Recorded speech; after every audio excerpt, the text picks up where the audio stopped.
We at the Adventure Bike Shop have used our experience from our own halfway around the world and back travels.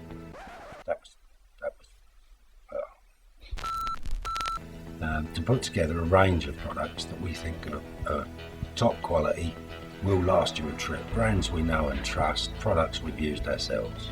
Dumb products, and what am I going to say? Welcome to the Adventure Bike Shop. This is now getting good. The Adventure Bike Shop, proud sponsors of Adventure Bike TV.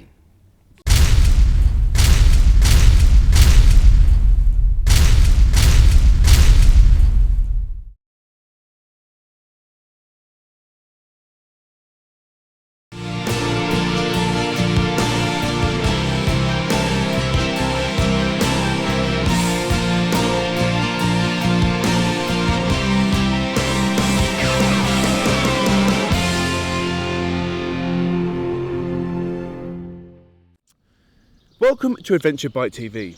Now, this year Triumph have expanded their Tiger range, and because we had two bikes to test, I invited Nathan Millwood to come with me and test the XCx and the XRx on our very first 1,000-mile test. Nathan and I have turned up at Triumph in Hinckley to pick up the two Triumph Tigers ready for our review. And we've got an XCx and an XRx, and the only question is, of course, who's going to choose which one? I was sort of quite tempted to ride this one. Me too, I quite like that one. I think the beak just finishes it off quite nicely. Right, okay, so there has to be a, let's do a rock, scissors, paper, stone. Rock, scissors, paper, stone, all right. Water.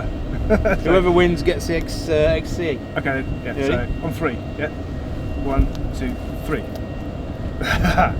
1, 2, 3. 1, 2, 3. I think I cheated then, didn't I? You were a bit slow. Right, you went. Yeah, once right, more. okay, Right, 1, 2, 3. 1, 2, 3. You win. You win. So I get the R, yeah. Which is fine. I mean, to be honest, for the ride down there to Germany, it's probably, well, it's just going to be as good a bike, more road biased, 19-inch front as opposed to a 21, and I noticed it's got cruise control, which will be nice. Although I don't think we're going to take too many auto routes or motorways. I think we're going to try and avoid them wherever possible. Yeah, definitely. And we'll swap on the way anyways. Yeah, looking forward to giving him a go. I've not ridden the 800 Triumph that much, so it'd be good to do some miles on it. Yeah, it'd be interesting for me, having done the opposite. I did 6,000 miles last summer on the old model, so it'd be really interesting to see how different it is. That one different, yeah. Roll on Germany. The new range of Triumph Tiger 800s was launched last year, with the two original 800 and 800 XC models now expanding to 4. The XC is the off-road oriented bike, and the XR is, unsurprisingly, the road-oriented machine. Both have an optional X version upgrade, and there are even more upgrade packs available. Both the new bikes do share some common ground. The 95 horsepower 800cc 3-cylinder engine is retained. There are modifications to the cylinder head, gearbox and fuel injection system, the latter including adoption of ride-by-wire throttle control. This allows a claimed boost in fuel efficiency and provides the option to choose riding modes, road, off-road and a rider option that offers customization of throttle response, traction control and ABS brake settings. So when you look at the two bikes, you've got the XC and the XR. The XC is obviously an adventure-inspired bike, as you can see with the beak. Along with the beak, you've also got the 21-inch front wheel, which is probably the biggest defining feature of the XC. Along with the bigger wheel, you've got longer travel suspension, front and back. You've also got an extra 30mm of ground clearance. The suspension is WP suspension as opposed to Showa standard suspension on the XR. The main difference between those two suspensions is that the WP on the XC is fully adjustable for preload and damping front and rear. Where on the XR, with standard Showa suspension, all you've got is adjustable rear suspension. So we're just about to leave on the first leg of the journey down to the Touratech event in Germany. Obviously the first leg is down to the tunnel to take it across the channel. Graham's still on the XCX, I'm on the XRX, difference being not a great deal really. Ride height, suspension, shower on that, and WP on the XCx. £500 price increase on the XCx because of the better suspension. These both being the small X models means they've got a few extra fuel mapping options, traction control options, cruise control, handguards, and a few of the little bit comfort seat, a few of the bits and bobs. But no, I mean the ride down here, I've come down from Leamington today, a lot of it motorway riding, and I'm really impressed with the engine first and foremost. Just a really nice bike for motorways, which I was surprised by. Really sat at 90 quite nicely, and fuel economy is pretty decent. So should be a good bike for Germany. Yeah, I mean, I'm in a slightly different position to Nathan because I spent 2 and a bit weeks and 6,000 miles on the predecessor to this model back last summer, so I'm already fairly familiar with how it rides. At this point, having just ridden back from the factory on it early in the week, I haven't really had a chance to kind of get to know it, but it feels very familiar. As always, the engine is incredibly smooth as you get with this. You've got to work it to get the best out of it, and actually I'm really looking forward to doing another long journey on it. Yeah, so the other thing we're going to be trying out on the way down there is the new crash helmets from Touratech, which are absolutely Light.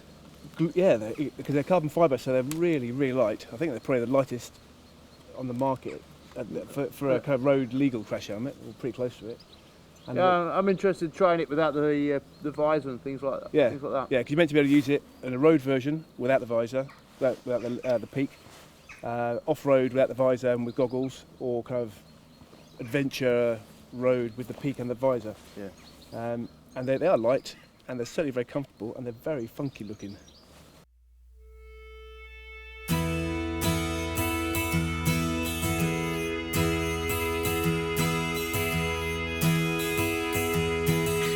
Quite clear, wasn't it? Beautiful coming through. What county was that? Kent. Yes. It's nice. Yeah. I was watching you, looking around. I was like, wow. Checking out No, everything. that was actually the wind on my feet. It was a bit windy, wasn't it? I needed a neck brace. Yeah. It was a bit windy. I've got a sore neck now, actually. Yeah, because it was a little bit like pushes, then you go over a bridge, and then the side wind would hit your neck. Like this. See, I suppose that's the only downfall of the adventure style helmet. It is, yeah. It's fine up to sort of 60 or 70, but above 60 or 70 it catches you. Yeah, but I'm liking the bike on that.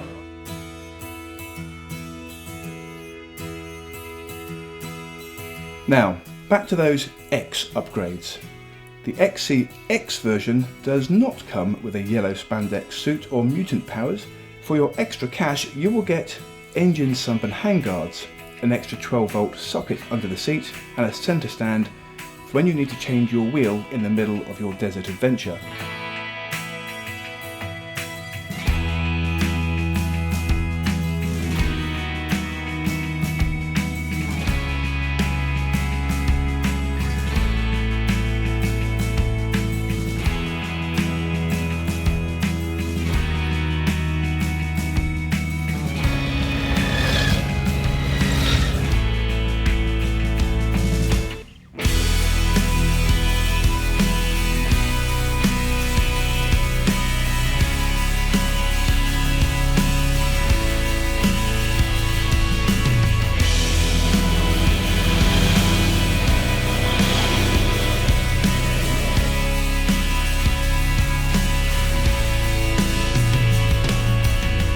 I still prefer the XR because I'm used to it, and you prefer the XC. Yeah, but I was also saying earlier when we stopped, if you want a bike, but you don't want a big 1200 size, physical size or engine size bike, neither do you want a smaller single, a sort of 690 sort of size or 600. Your choices aren't as wide at the top end as they are. You don't have as many choices in the 800 sort of twin area as you do at the top end. Your choices are more limited, I think. It's a triple. I know, but in that. Ah. I didn't know. But your choices are more limited, and I think, despite the things we've been saying about it, if you're wanting that middleweight tourer, you can't go far wrong. Which is why I prefer the 19 wheel inch front wheeled XR, because I think as a road bike it's been my choice. But for you prefer the 21 inch front or the XC. All in all, though, I think it's a great bike. I've been really impressed with the engine first and foremost. I think it's probably almost the best production engine of any of the adventure bikes I've ridden for quite a while. Yeah, In terms of power, And it makes a lot more sense in the smaller bike than it does in the Explorer. It doesn't, for me, it doesn't work in the Explorer, but in that bike it works really well.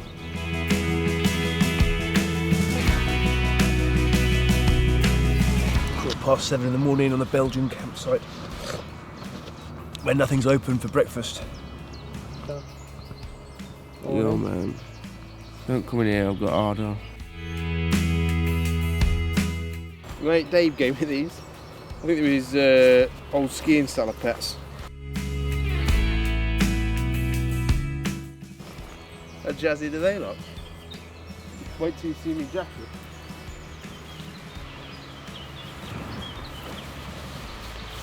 This was a gift from an Indonesian bike gang when I was passing through Indonesia. They gave me a full waterproof set.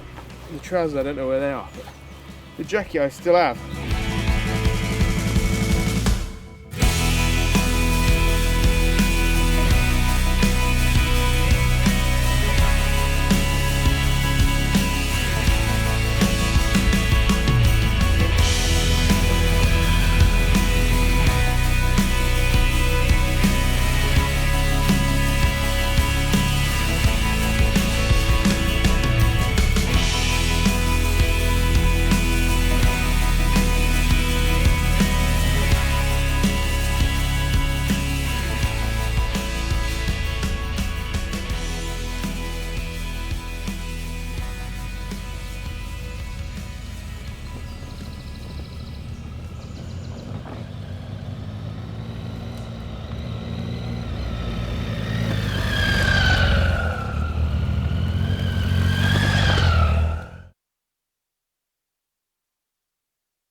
So we're well on our way home now, and we wanted to share some of our conclusions about these lovely motorcycles.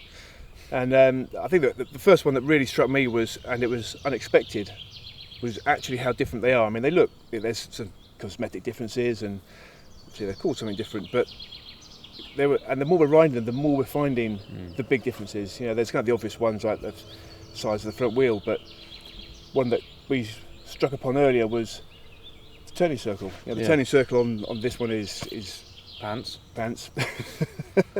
which we think is, but it partly might be down to the handlebar rise or something. Yeah, just giving you a bit more handlebar clearance. But yeah, it's pronounced on this just how bad it is. Every time you want to go a U-turn, you can't tighten. You just have to keep backwards and forwards. It's like Austin Powers when he's in that corridor, going backwards and forwards.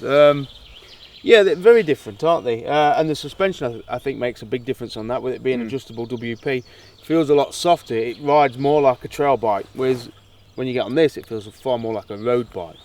That's why, for me, this is a little bit better road bike, just because it feels tight and agile, and that agility is helped by the slightly smaller front wheel. So for me, if it was just road riding, I think I'd have to accept the tight steering and stick with this. And weirdly, I think I'd agree with you.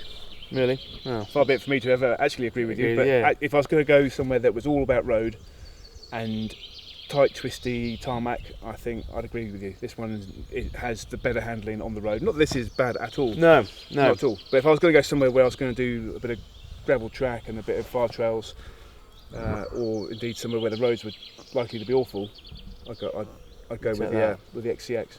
I wish there was sort of a mishmash of the two, almost a catalogue where you could choose this with spoke wheels but 19, and that the handlebar risers to give you the extra. So maybe the perfect bike for me is somewhere, is that bike there? Somewhere in the middle. I don't think they make that one. But that's the truth of all bikes. So that's why I think this has been an interesting experiment, really. You would say there's not much difference, but actually there is. And if anybody looking at buying an 800 XC, I think, if you want a road bike, you're only going to go on the road, that's perfectly good enough. Yeah. And even down to the electronic package, I can't say as I've been blown away by any of that side of it.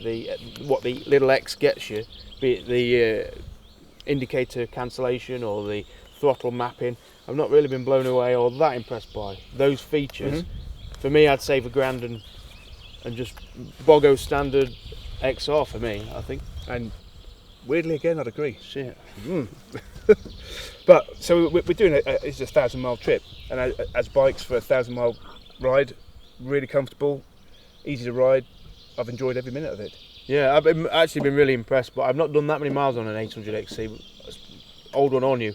I've been really impressed by the engine first and foremost, and the comfort, and just the character of the bike. It's got a nice character to it, and it's a bike you feel you could ride it day in, day out, and just thrash it, get the most out of it. It doesn't feel like a precious bike, No, which is nice. So at the big question we always ask at the end of any review is, would you have one of these in your garage? Yeah, I would. Yeah. Yeah, and Why not? Yeah, I would as well. My God, we're agreeing on far too many Yeah. things. Over the last few months, Adventure Bike TV has been following what I've been doing with my ultimate budget adventure bike, but our viewers have been getting involved as well.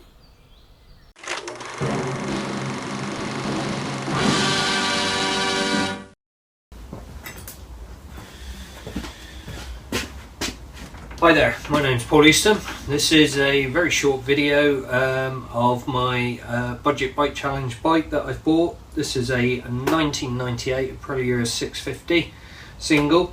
Bike came to me via eBay, cost £651. Got a few things that I want to do to it. One of the things I had to do when I bought it, I had a short MOT, stuck it in for an MOT without doing anything to it. And it passed with flying colours, came back, MOT test said it was good, usable, solid bike. It's done about 24,000 miles. Got to do the sprag clutch on it because that is causing a starting problem. When it's running, it's absolutely fine. For stuff for the challenge, I've put these little spotlights on. They're wired into the main beam. Got those off eBay, they cost £18. The top box on the back there, that came via eBay. This was £14 on an online auction. It's removable off the base plate, which means that I can use it as a seat. I've been buying some bits and bobs for camping. Picked up a tent for £12 from Halfords, 2-man dome tent, which I'm really pleased with. They assure me that it's going to be waterproof for that price. And I've been to Asda and picked up a lantern that cost me £6.49, some mess tins that were £3.50, and so on and so on. So I'm well on the way to being within the budget of £1,000. One thing that I do want to do to the bike is change the tyres. It's got new road tyres on it when I bought it. I want to put some 50/50 tyres on it, purely because I've been off-road on the bike since I've had it. Although it performed really well, etc., and that it's going to need the tyres for the challenge more than anything. Some things that I'm going to be doing to it, as you can see, the panels are off at the moment. I'm making some crash bars up for it. I'm going to make a rack to carry some panniers on it as well. The reason I'm making them, although they are still available for this bike, they cost a fortune. So for the sake of about 60 quid's worth of metal, I've got a welder here. I can fabricate my own, and then all I've got to do is buy the luggage to go on them. So there we go. That is the bike as it stands at the moment. Once it's finished and ready for the challenge, I'll send you another video. Let me know what you think. Cheers. Bye for now. Paul. A few episodes ago, we said we were going to send our friend Martin Chick on a guided tour trip in South Africa. Here's what happened. Hello and welcome to South Africa. It was a great trip down, but now what I'd like to do is to go and meet the rest of the guys who are going to be on this trip with us. Alex had provided us with BMW F800 GSAs, and once we were packed, we headed out of the city to begin our real African adventure. After the first 100 k's or so of fairly monotonous motorway, we went through Ritz into Bethlehem, and then we reached our first stop, the Golden Gate Hotel in Highlands National Park. Right, Alex, so we finished the first day. Yeah, great day, eh? The one thing I really wanted to try and find out is who comes on one of your trips? Africa's a big place, and first thing we have to make sure everybody understands Africa isn't one country, okay? Southern Africa, sure, if you're flying from the UK, it's a 12-hour flight, but hey, man, when you get here, there's so many contrasting things just in South Africa. This is why they call it the Rainbow Nation. It's so versatile, it's got so many different things going on for it, you know? The next day we headed off, and the first job, of course, was to get Andy's tyre fixed. Alex had already phoned ahead, and with Joe now riding pillion with him, we aimed for the tyre garage. Not only did they fix the tyre, They didn't even charge us, so we felt that at least a couple of cases of beer was going to be suitable recompense. We eventually made it to Rorke's Drift, but sadly not before the museum had closed. After all, it was a 350k trip. However, we were able to walk around the site itself and get a sense of the comparative isolation and the history of the place. Walking into this chapel, it's really difficult to express the atmosphere and the emotion of how it feels to be here. This is the same chapel that British soldiers would have prayed in, presumably attended burials in. It's been beautifully preserved, and it's just a really weird feeling. I mean, over 100 British soldiers prevented the Zulu army from invading colonial Natal. There were 11 Victoria Crosses awarded here. This is the final resting place of James Rorke, First Lieutenant in the Buffalo Border Guard, who created the first crossing of the Buffalo River, but actually died 4 years before the battle itself. Today we head for Swaziland, and as you can see, dear viewer, it's rush hour, and Ian is indeed rushing to get ahead of Alex. Great tar mixed with some more dirt roads and stopping to meet some of the locals along the way, we got to the first of our 4 border crossings. Now, if anyone watching this has got any concerns at all about border crossings, there's no need. The whole process was friendly, hassle-free, although it really was a case of 7 men with 7 pens. And we mustn't forget, of course, the one woman who was there, and she was the most efficient. So with passport stamped, our first experience of Swaziland was a roadblock. No problem here though. Vehicles were fine, paperwork was fine, so we were all waved through. We were heading for our next stop, and that was to stay in traditional Swazi beehive huts in Milwani Game Reserve. We were greeted by the local residents, and as you can see, it didn't take Alex long at all to get into the Swazi way of life. Big potholes. So Joe, this is your first trip to Africa per se? Yes, that's right. And first time on the back of a bike? First time definitely on the back of a bike, bit of an experience. Is this what you expected it to be? It's better than I expected it to be. It's definitely an adventure. I was reflecting today on the back of the bike that this changes everything I thought about Africa, because I think people just think of Africa as one thing, and in an ignorant way I just thought of things like the Do They Know It's Christmas single and things like that, which sounds outrageous. And just travelling around, we've only been here for 3 days so far, everything has changed in my ideas. And I did research beforehand. I knew the statistics about Swaziland, about the poverty, about things like that. Now look, here's our friend now. I don't know whether we're going to get chased away or not. No, he's just going to get warm. So next morning we had to head off back into South Africa. Another border crossing, pain-free again, and we have to leave Swaziland and its rugged beauty behind us. So we travel on through Barberton to our next stop at the Mahuluhulu Game Reserve. Alex got permission from the owners for us to ride through the reserve. Now this really is a rare treat and certainly not an everyday occurrence, and it gave us the opportunity to not only see and smell the wildlife, but without having to wear helmets, we could also actually hear it. It's day 5, and with an easy timetable, Andy and Joe found a spectacular dam to visit. Meanwhile, Chris and Ian decided that they're going to take themselves off-road, and they were going to climb a 6,000-foot trail. However, before they reached the top, disaster! Our old friend Mr. Puncture revisited us. So that meant yet another repair. However, we had no tyre levers. So our friends from the reserve got the flatbed out, and we retrieved Ian and his bike and took them off to Mr. F.W. Cronje, our new friend who turned out to be a real find. Arriving at Mr. Cronje's was like walking into the original Aladdin's cave. It was full of bikes and a variety of vehicles that he and his sons had built or were in the process of building. This really was a godsend, and overnight Ian's tyre was fixed, and again it was for free. After such a hectic day, we decided that we were going to cool down. We had a great evening, included a night drive, and it seems that some animals just want to eat, and others were just plain weird. Whilst Ian's tyre was being fixed, we enjoyed an early morning walk, taking in scenery, a variety of game, including hippo, and a fairly subdued looking fungus toad. But once again, it was all over far too quickly, and it was time to hit the road. But we still had one more stop to make. This was to visit Oscar and the rest of the team at the Mahula Hula Wildlife Rehabilitation Centre. This truly is a jewel in a brilliantly glittering crown. To Kruger Park, that was a cattle farm. As well, because in the past, most of our farmers that occupied these areas here, they did not actually see a value in the wild animals. Many of you may be familiar with the YouTube footage of Stoffel, the Houdini of honey badgers. Well, this is Stoffel's home, although we only saw his prison mate Julius.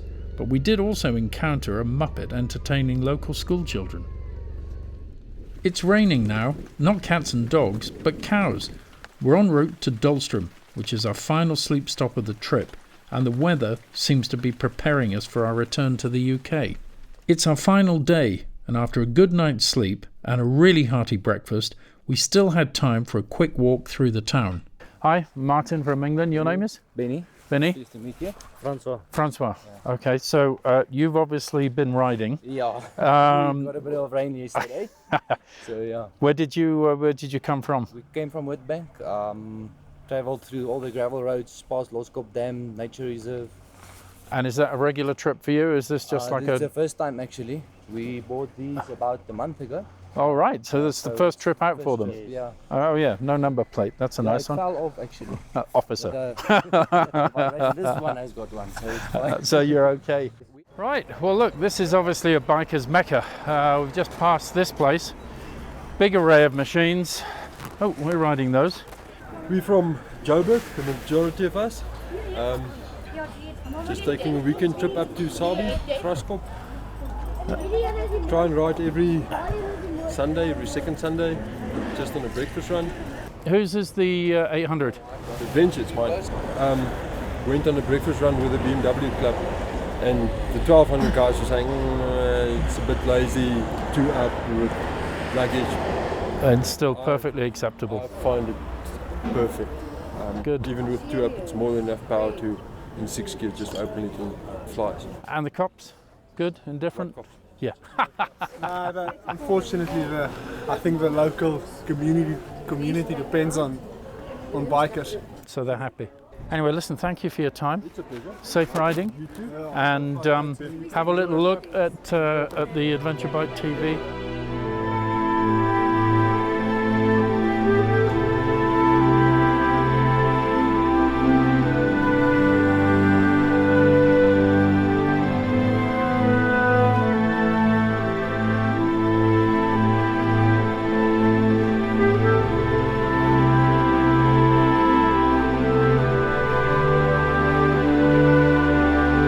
So there you are, South Africa, done in 8 days. Well, at least a bit of it. Just a tiny little bit of it. Time for an advert break. And when we come back, we have a report from the fabulous Touratech Travel Event in Germany and a very insightful Under the Visor.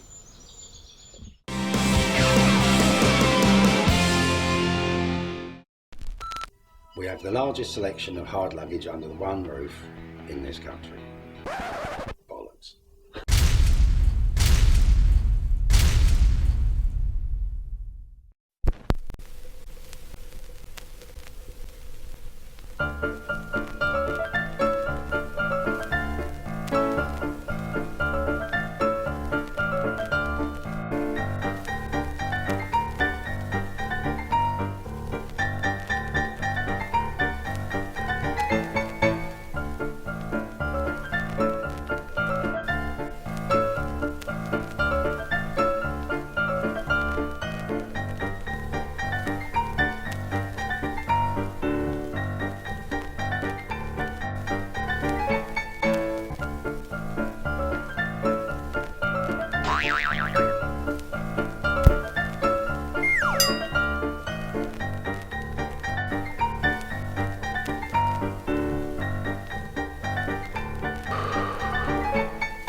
We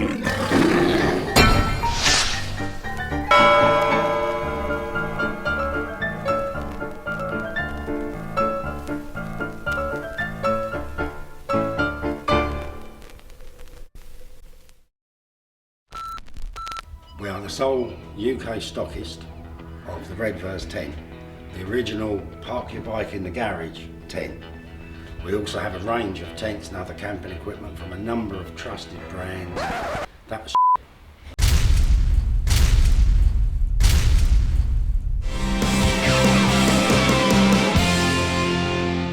Welcome back from the break. We were invited by Touratech to their travel event in Germany, and it is nothing like any travel event we've been to in the UK.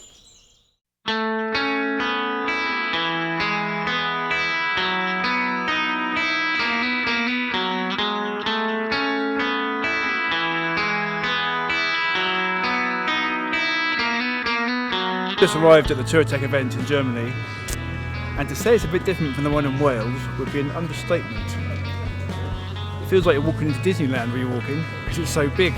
Just a sea of people as far as you can see, and there's a sea of bikes getting parked up.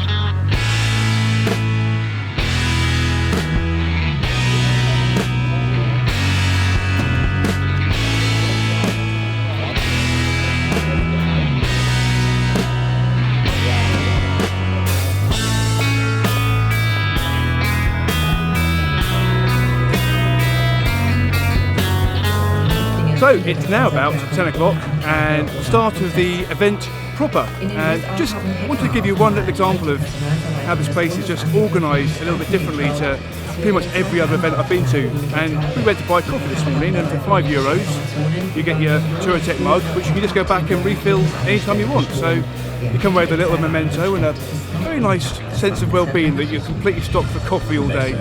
And just a good example of how the place is really kind of superbly organised.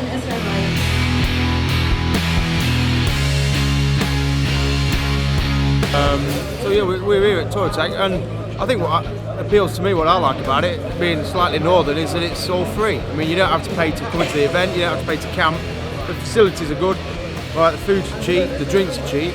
There's a lot to see, and it's all free. So you could come here, you could ride over from England, pay what it costs you in fuel, and a shuttle over, £100 for a long weekend. You could come to a really good, probably this is the best, easily the best adventure bike event I've ever been to by a mile.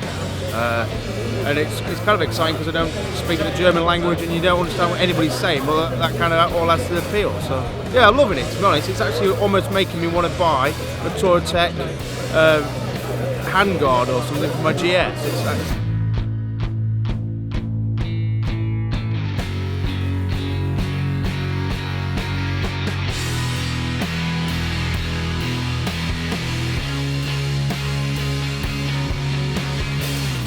Like so many of these events, the whole place just comes alive again in a different manner altogether after it gets dark. So Nathan and I have got our beers. The place is probably more crowded now than it's been at any point during the whole day, and we're going to relax and chill with the crowd.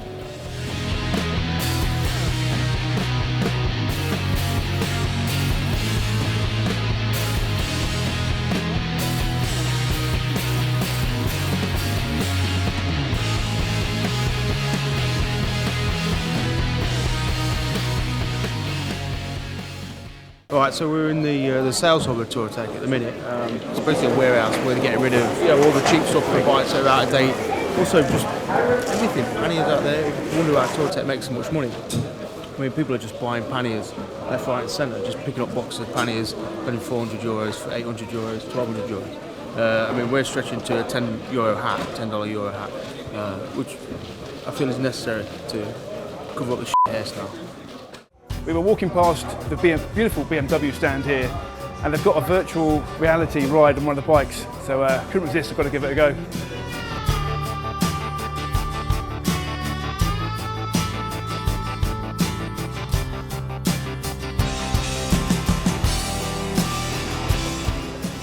This is the weirdest thing. I'm on it. Took another place, around the outside, inside line,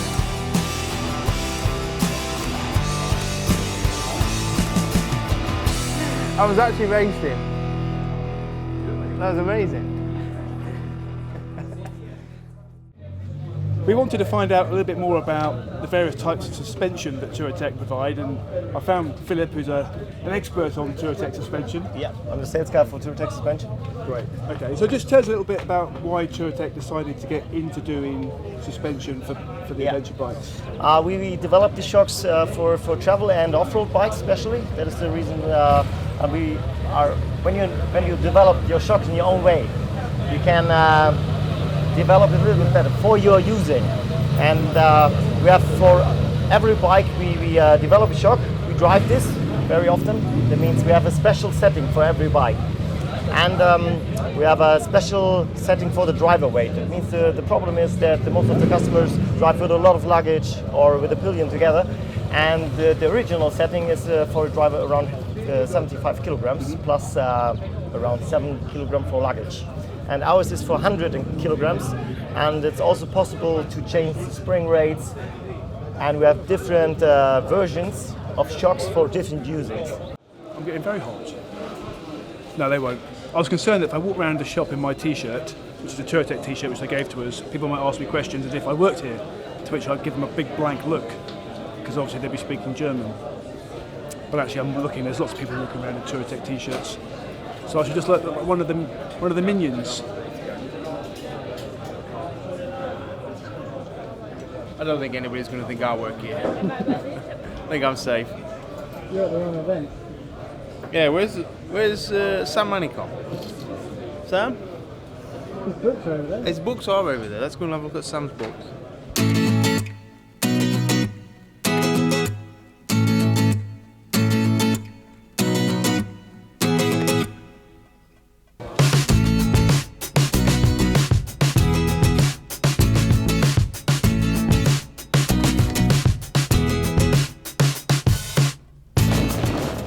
That's like being on a waterbed.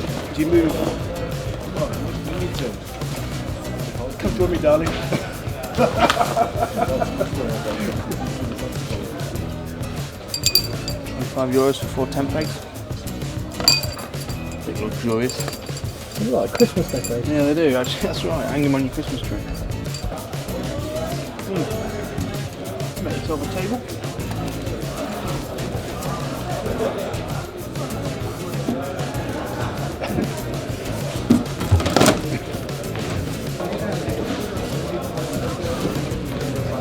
That's the boot section. And it seems to be doing well in Australia at the minute. When I was in Australia recently, Formula was selling really well advertised and talked about. In the UK, it's still fledgling really. But get in there, getting the distribution out. Here's the neon part.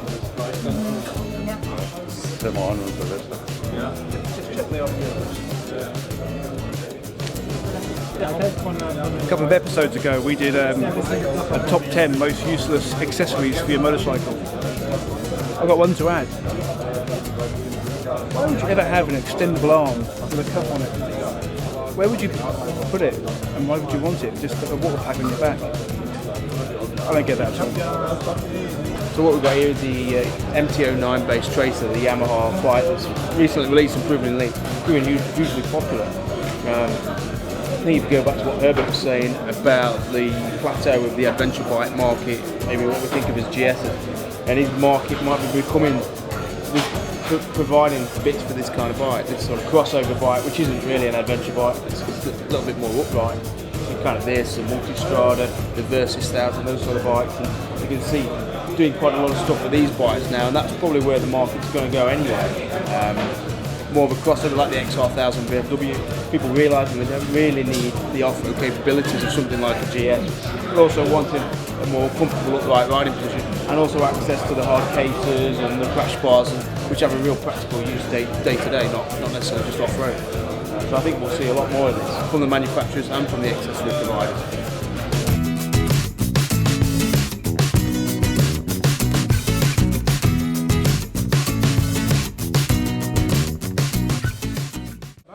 We were wandering down the main sort of thoroughfare at the travel event, and the last thing we expected to find was another film crew being presented by an Englishman.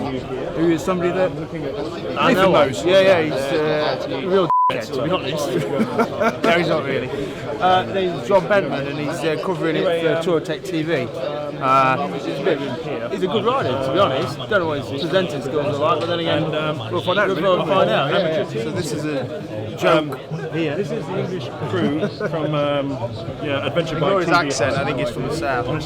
Yeah. I mean, those of us who do travel and do it whatever means we've got, I guess it always is a bit, we've got 15 grand bikes, 2 grand's worth of kit.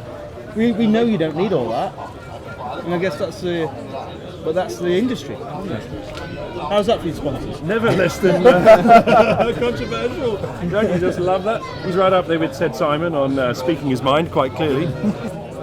I think you guys have got a far prettier crew than us. Although Tom is very pretty. We're more handsome. But what can I say? Rugged, hairy way. I have to say we have a balance going on here.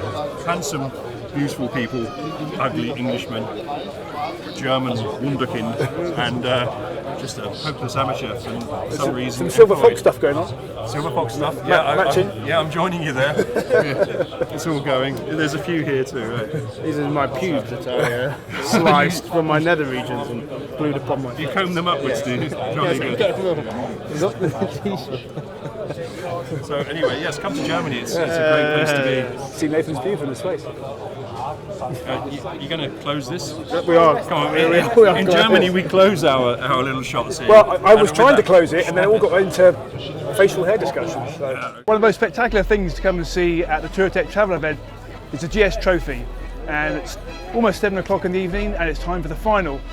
Of course, I'll give it my very best shot at doing a Murray Walker commentary.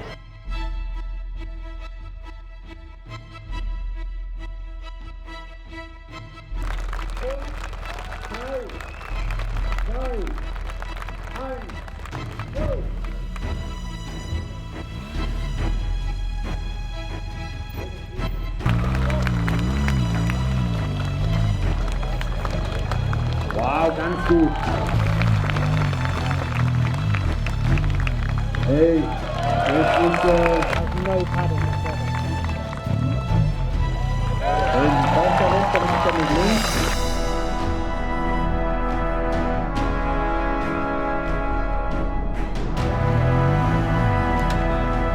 Das ist dummerweise so seitlich angefahren, dass der Stein umgekippt ist. Und der richtig dynamisch.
So, die Kavallerie und die Gentlemen haben. Das ist wirklich sehr schöner Start. Das geht. Wow. Die Jungs müssen notieren.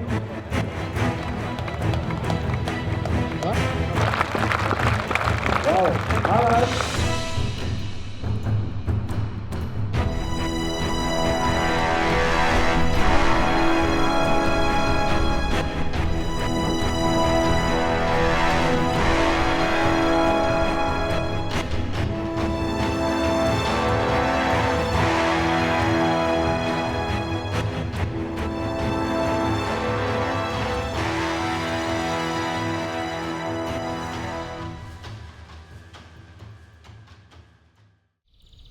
The Touratech Travel Event in Germany we thought it was an absolutely fabulous weekend and would highly recommend anybody to include it as part of a trip around Europe, or even just to pop over there for the whole weekend. Now it's time for Under the Visor. Herbert Schwarz is one of the founders and one of the CEOs of Touratech, and bearing in mind how incredibly busy he was all weekend, we were incredibly lucky to get in front of the visor.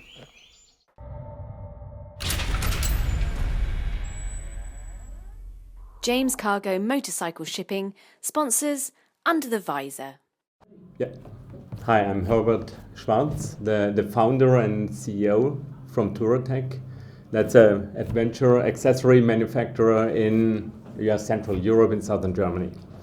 I can't really know it. It's just been, I think it's about the passion that we have for the accessories for traveling, for motorcycles. We started in 1990, that's exactly 25 years ago, just to make accessories for our own. And we made a little motorcycle computer that we tried to sell. It was hard selling in the beginning, and it took us 7 years just to make a living out of it.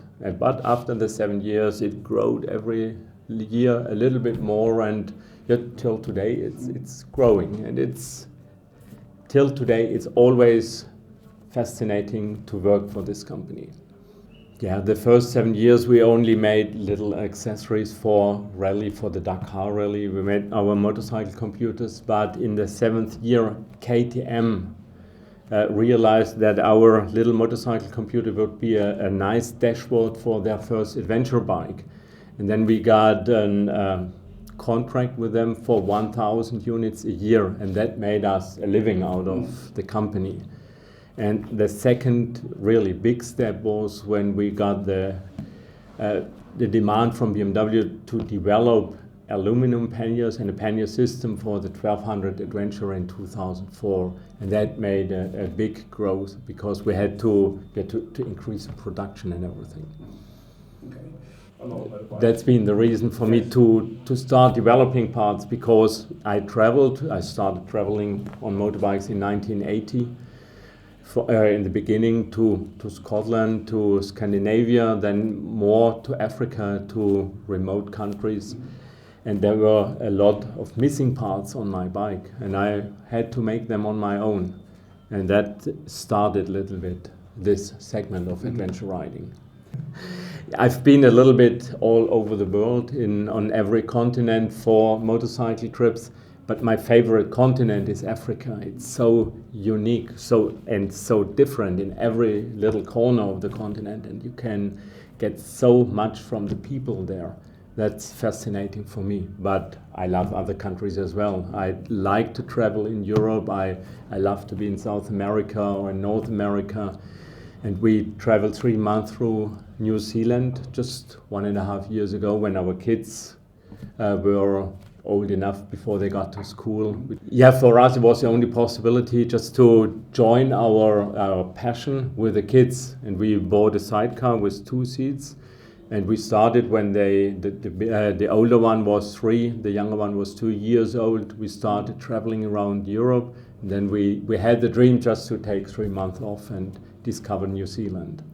They love it. Till today we traveled about 70,000 kilometers with a sidecar with the kids, and they always ask me, when will we go again? And couldn't we go to, they tell any country, couldn't we go to Greece for 3 years, or could we travel to Australia for another year, or things like that. They ask every day.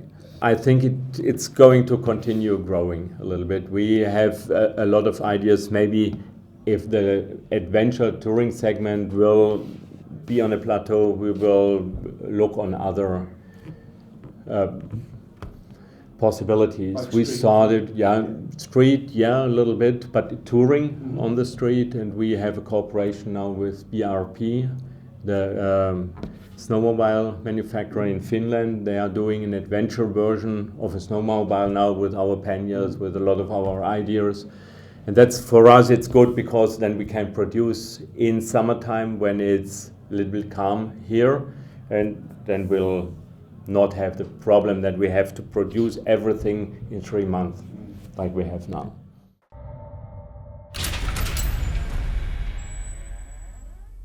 James Cargo Motorcycle Shipping sponsors Under the Visor. Time for another break, and when we come back it's time for Top Tech and Tammy takes her test.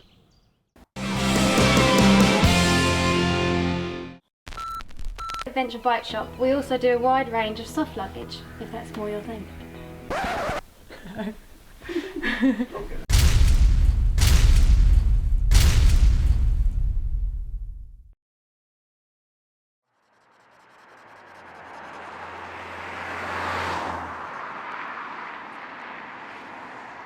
This year, the Adventure Travel Film Festival is moving to a new location.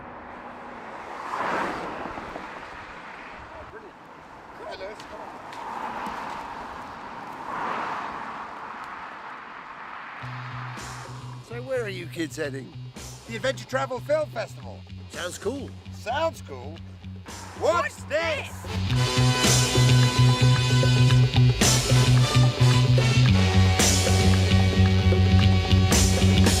I'm alive, and I'm seeing things mighty clear today. I'm alive. I'm alive, and I'm sitting here yelling and doing my thing. I'm alive, and I'm real. I can breathe and touch and see and feel. I'm alive. You hear me? I'm a man who don't care if my hair's a bit long. I'm a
We really care about the adventure motorcycle market and try to make it as many shows as possible to see our customers. So if you can't come to the shop, come see us at a show.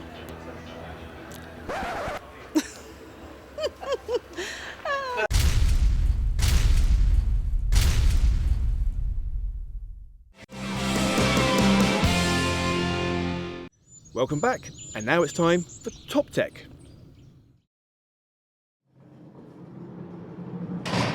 One of the very many challenges on any adventure on a bike is keeping your weight down, and it's going to be a particular issue for us later in the year when we're riding lighter weight enduro bikes across the Pyrenees. But for me, in the evenings, I like to listen to some music, and whilst you can listen to the speakers on your phone, it's just not the same as having a decent speaker, but they tend to be quite big. But on this month's Top Tech, we've got a new device called the Mighty Music Engine. And it's this tiny little Bluetooth speaker. It takes about an hour to charge up, and the battery lasts for 3 hours at full volume. And it's splash proof, and it's got this very groovy little plastic cover on the outside, so it feels nice, and a handy lanyard.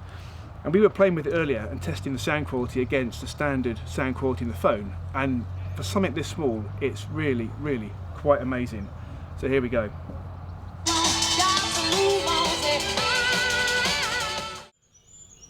Some of you may not realise that Tammy doesn't actually have her bike licence yet, and we get so many requests to see more of Tammy.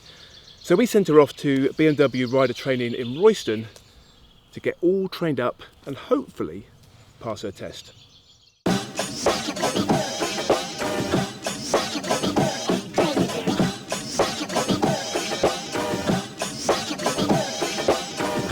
I've been working in the motorcycle industry for a couple of years now.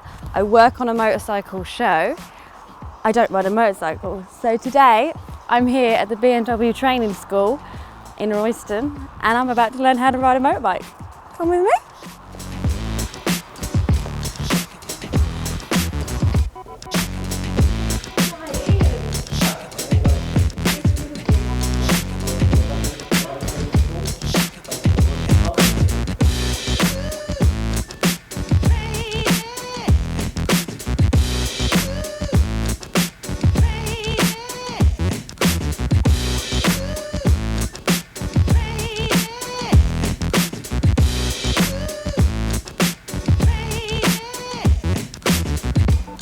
Ta-da!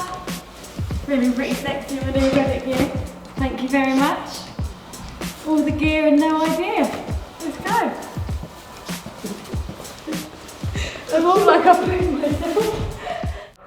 I met so many people and spoke to them about doing this, and they said to me that when they did their test, all they had to do was ride around the block and wait for someone to jump out. That's it.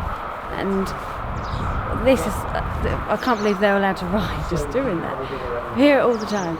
But now you have to start with your theory, which is a 2-part test, before you can even come on to do a 7-day course. So, just want to point out that these are the comfiest boots in the world. Comfiest things I've ever owned in my life. Don't be holding it there because we lose balance when you get the screen off.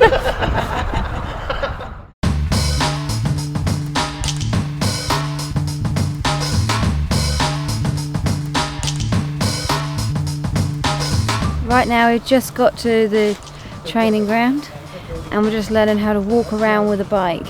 We've got to do a figure 8 without dropping it and using the brakes. I don't want to drop it. She didn't drop it. I don't want to drop it.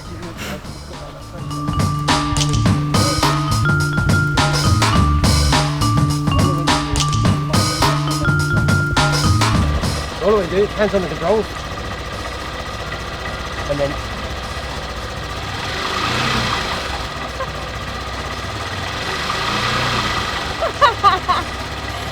that vibration feels nice.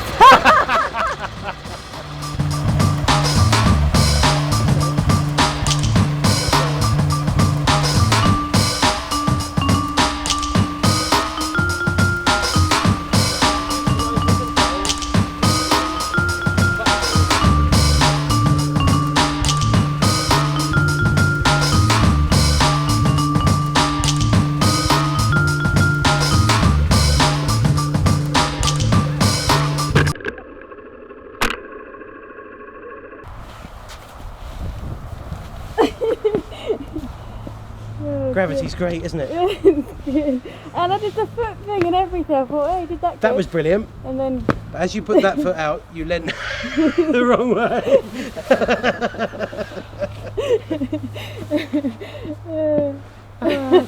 I love how you said, I'm just going to put that on in case you fall.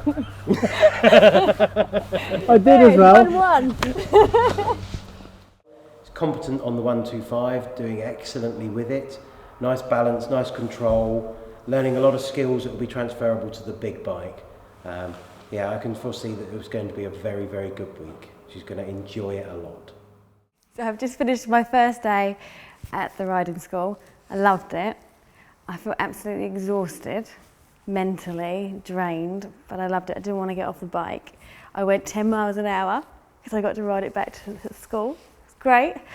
I did fall off. I'm glad I fell off. It was a really silly mistake. I put my foot down and I leant the other way.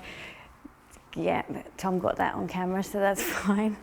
I'm loving it and I feel on top of the world. I feel like I could take over the world. I feel like I'm a motorbike rider already and I've only done 10 miles an hour. So you guys are going to leave me now and you're going to join me again on Friday for my test day. But during the week I am going to be doing some diary cams to let you know how I'm getting on, let you know if I keep falling and keep you updated. So yeah, see you Friday. Wish me luck. It's time to get on the bigger bike. So we're going to get one of the F700 GS's out. Mm-hmm. Show you around sure it. I'm ready? Absolutely. Right. So, happy on the 700? Yes. Much Love better. it. Mm-hmm. It's now time to start thinking about this Module 1 test. All here, these are all the elements that we need to achieve for the Module 1. So we're going to spend all of today going through these. I passed my Mod 1! Yes! Brilliant. So, just past the Mod 1. That's the thing I was most scared about until Mod 2. And now we can enjoy the rest of the afternoon without me freaking out. And tomorrow it's going to be a nice day of just riding, so no pressure. I can sleep well tonight, have a glass of wine, no panicking.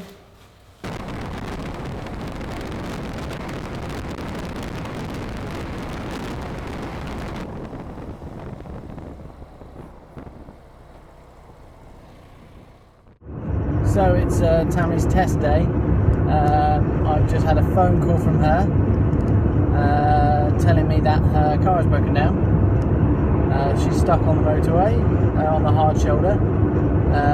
She doesn't have any breakdown assistance. So I'm going to go and get her. And hopefully we can, yeah. Tell us about your morning, Tammy. I've had the worst morning. My car broke down 3 times on the way here, once on the A1, and that's really scary. And then you got crashed into about 6 times, but I made it. 2 hours to go till my exam and I'm freaking out. Right, so the plan this morning is cup of tea, sit down, relax, go through question and answers and a review of the test, how it works, what it's all about, and then out for a short ride, get settled, a couple of little mock tests, cup of tea, then the test. It's not far away, is it? Not at all. No. No. But you're ready. Yeah. You are ready. I Today was is just so a ready brush and polish. yesterday. Yeah. I was so ready for It's good. it. Really, really good day yesterday. Yeah. You're there. It's all good. Brush and polish this morning. I can ride a bike.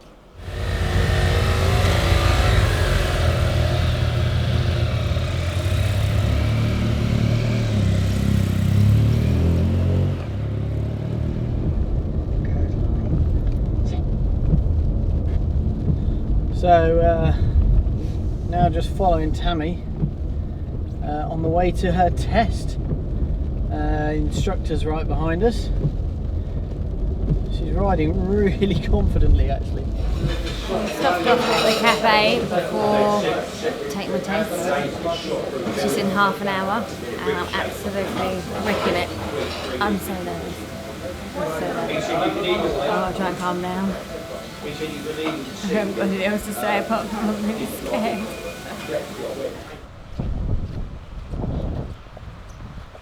I'm so scared. So now I'm going to be followed by a car, not a motorbike, so I'm out on my own on the road. Magic and rude on cars. And I've got to breathe. And smile. And sing. This is my relaxed manoeuvre. There's no clouds to look at there. Tammy's just gone out for her test. She's good to go. Really, really good, competent, but when it comes to this stage, it's purely down to nerves. How they deal with the situation and the pressure of being out there, being watched by the examiner. Hopefully, all the work we've done, about the sort of mental preparation and everything else will kick in and she'll nail it, which she deserves to do. I can ride a motorbike. Oh, Christ. I really thought I'd messed that up. That was by far my worst ride. Oh my god, I got my motorbike license. Thanks. Oh. We're going bike shopping later. Yeah. Thanks. Oh. So when you come to one of these riding schools, you never actually know how proficient your instructors are. Well, at least when you come to BMW, you know you're getting the best of the best.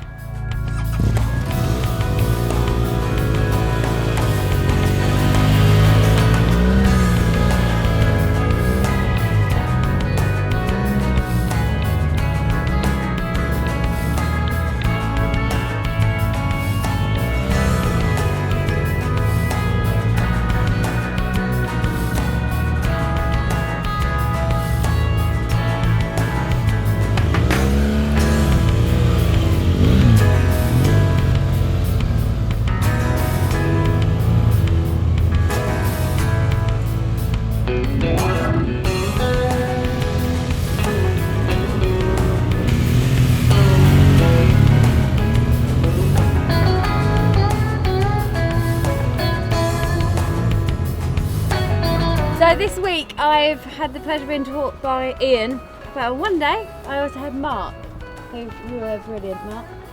He knows David Beckham. Could you tell us your experience, Mark?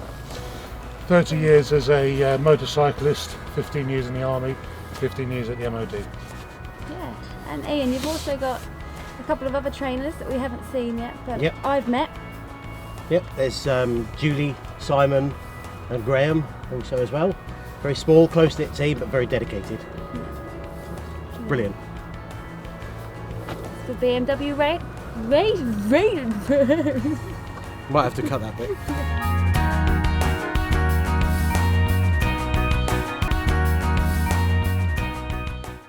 Well done, Tammy. That was just an outstanding effort, and welcome to the team proper. So it'll be great when we finally manage to get you out on some bikes with us and on your first adventure.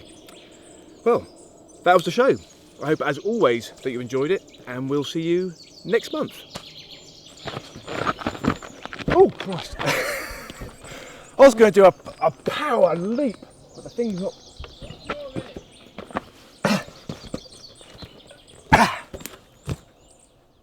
XRx.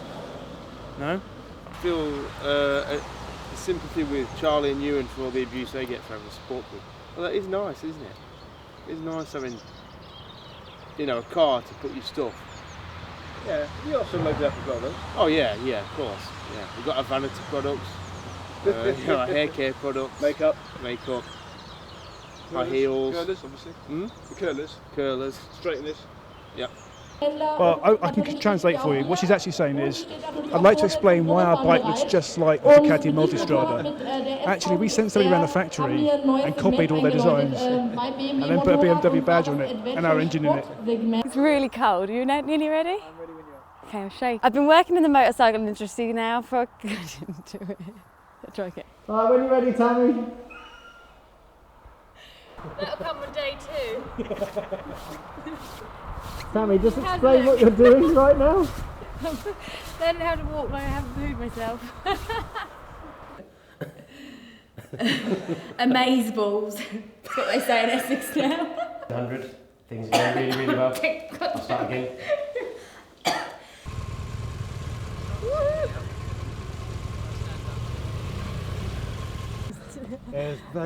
You need me to be a just talk for me, I'll move my lips. But the day has been amazing. I've passed my test and I'm f***ing amazing.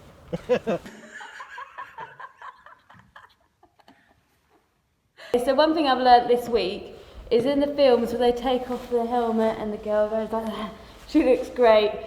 Impossible. Absolutely impossible. I've been trying all week. This is how far I got.